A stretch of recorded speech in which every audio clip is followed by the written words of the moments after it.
아프니까 충격파다. 충격파를 절대 해서는 안 되는 상태는 뭐냐? 안녕하세요. 서울산정외과 마취통증학과 전문의 고동찬입니다. 오늘은 그 충격파 치료 전문가 우리 박광석 원장님을 모시고 이 자리에 함께 했는데요. 먼저 간단하게 자기소개 먼저 좀 해주시죠. 안녕하세요. 반갑습니다. 서울산정외과 대표원장 박광선입니다. 대한충격파치료학회 학술이사로 있고요. 대한정형통증의학회 충격파 TFT 위원으로도 있고 대한축구협회 의무위원으로 있습니다. 오늘은 충격파의 모든 것을 알아보는 시간, 충모할 시간입니다.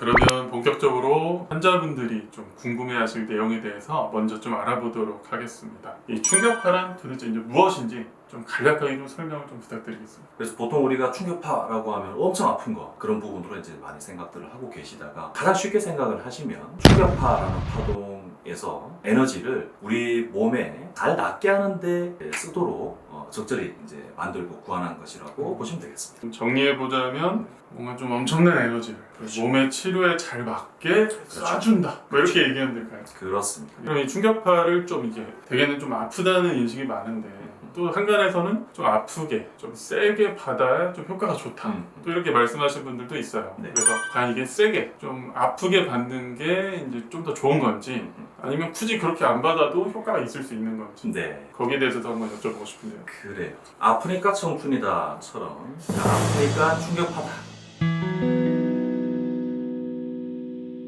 그렇게 저는 생각도 하는데요. 적절히 아파야 됩니다. 무슨 뜻이냐? 우리가 아까 띡띡띡 한다는 그 치료 방법 있죠. 보면 이제 초점형 충격파라는 부분인데 그건 아픈 게 너무 죽을 정도로 아프면 안 돼요. 그건 잘못된 거예요. 내가 좀 아픈 느낌이 들어요라는 정도가 돼야 이제 제대로 된 치료 방법이고 퉁퉁퉁 하는 방법이 있었지 않습니까? 그건 또 이제 압력파라는 건데 그건 좀 아파요. 제대로 충격파 치료가 이제 들어가게 되면 좀 아픈 느낌이 듭니다. 그래서 아프니까 충격파다. 이런 경우는 좀 충격파 치료를 하면 안 된다. 이런 경우를 뭐 대표적으로 한두 가지만 좀 말씀해 주실 수 있을까요? 그 충격파는 크게 이 부작용과 합병증이 없는 것이 굉장히 큰 장점인데 반면에 충격파를 절대 해서는 안 되는 상태는 뭐냐? 염증이 심한 경우를 절대 하면 안 돼요. 이게 예를 들면 우리가 연조직염이라고 해서 다리가 퉁퉁 붓는 열도 나고 이렇게 버겁게 되고 하는 경우에는 충격파를 해서는 안 됩니다. 그건 오히려 이제 그런 염증 상태를 더 악화시키고 또 적절한 치료 상태는 그 염증을 가라앉히는 여러 방법들을 해야 되는 게 우선인데 그렇게 해서는 안 되고요. 암이 있는 부위 그런 부위에는 또 해서는 안 돼요. 그 자세한 부분들은 또 저희가 자세히 한번 다루도록 하죠. 네. 그렇다면 이 충격파가 제가 조금 조사해보기로는 임산부 그리고 이제 청소년들 그리고 또 운동을 막 시작하는 우리 청소년 운동 선수들도 많이 받고 있다고 알고 있는데 또 한간에서는 그게 뭐 받으면 안 된다 위험한 거 아니냐 뭐 이런 여러 의견들이 많아요. 여기에 대해서는 이제 박 원장님께서는 또 어떤 의견과 또 어떤 치료를 하고 계신지 궁금합니다. 제가 충격파 강의를 할 때도 심지어 의사 선생님들도 제일 많이 질문하시는 부분이기도 한데 임산부는 가능합니다. 그러면 이 충격파 치료에 뭔가 다른 치료에 비해서 좀 장점, 주사 치료라든가 도수 치료도 될 수 있겠고요. 먹는 약물 치료 비교했을 때 충격파 치료만의 좀 장점이 뭐가 있을까요? 즉시 효과를 이제 보일 수 있고 부작용 그리고 합병증이 없습니다.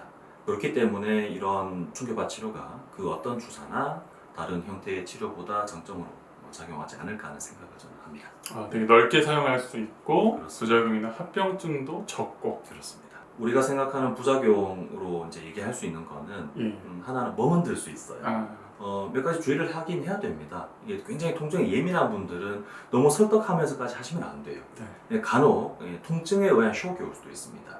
닫힌 공간, 폐쇄된 공간에서 했을 때는 그런 부분이 또 굉장히 무리가 될 수도 있기 때문에 심리적으로 또 그렇습니다. 그런 부분을 몇 가지 주의를 하시면 거의 없다고 봐도 무방하지 않을까 생각이 듭니다. 이제 우리 박 원장님께서는 과연 충격파를 직접 해보시고 좀 효과를 보셨는지도 궁금합니다. 여기서 고려해야 될 부분이 보기와 다르게 제 몸이 굉장히 쏠립니다. 그래서 거의 전신에 충격파 안 당한 곳이 없으시겠네요. 그렇습니다. 네, 이제 어느덧 마지막 궁금증 마지막 질문인데 사실 이 충격파 장비가 좀 다양하다고 제가 또 알고 있습니다. 왜 어디는 충격파가 좀 싼데 어디는 좀 더 비싸고 얼마나 뭐 장비 차이가 많이 나길래 가격 차이가 이렇게 있는 거냐 뭐 이런 궁금증을 좀 주시기도 하는데 충격파가 실제로 기계마다 이런 장비마다 흔히 말하는 등급이나 좀 퀄리티의 차이가 실제로 있습니까? 이 에너지를 우리가 얼만큼 이렇게 집중해서 상대적으로 넓은 범위로 이렇게 전할 수 있는지 또 굉장히 중요하게 됩니다. 그래서 그런 부분이 장비마다 굉장히 큰 차이가 있고요. 그리고 이제 정밀도가 좀 차이가 난다는 거죠. 그렇죠. 우리가 원하는 부위에 정확하게 그리고 타겟을 해서 오랫동안 잘 치료할 수 있도록 하는 그런 장비의 특성이 있기 때문에 그런 장비별로 또 차이가 있는 것입니다. 그럼 실제로 그 고가의 장비, 뭐 다시 말하면 성능이 좋은 장비를 썼을 때 뭐 치료 효과의 차이도 그만큼 차이가 날 수 있겠네요. 일단 제게 제일 좋은 장비가 환자분들한테 제일 좋은 장비라 생각을 하고 아끼지 않고 좋은 장비를 선택해서 쓰고 있습니다. 우리나라에서 쓰이고 있는 거의 뭐 모든 장비들을 제가 이제 다 써봤는데 제일 좋은 장비는 충격파 계열 LMS라고 하고 거의 벤치 클래스 한 2대 정도 값으로 계시 않나. 오늘 충격파에 대해서 간략하게 말씀해 보셨는데 좀 어떠셨는지.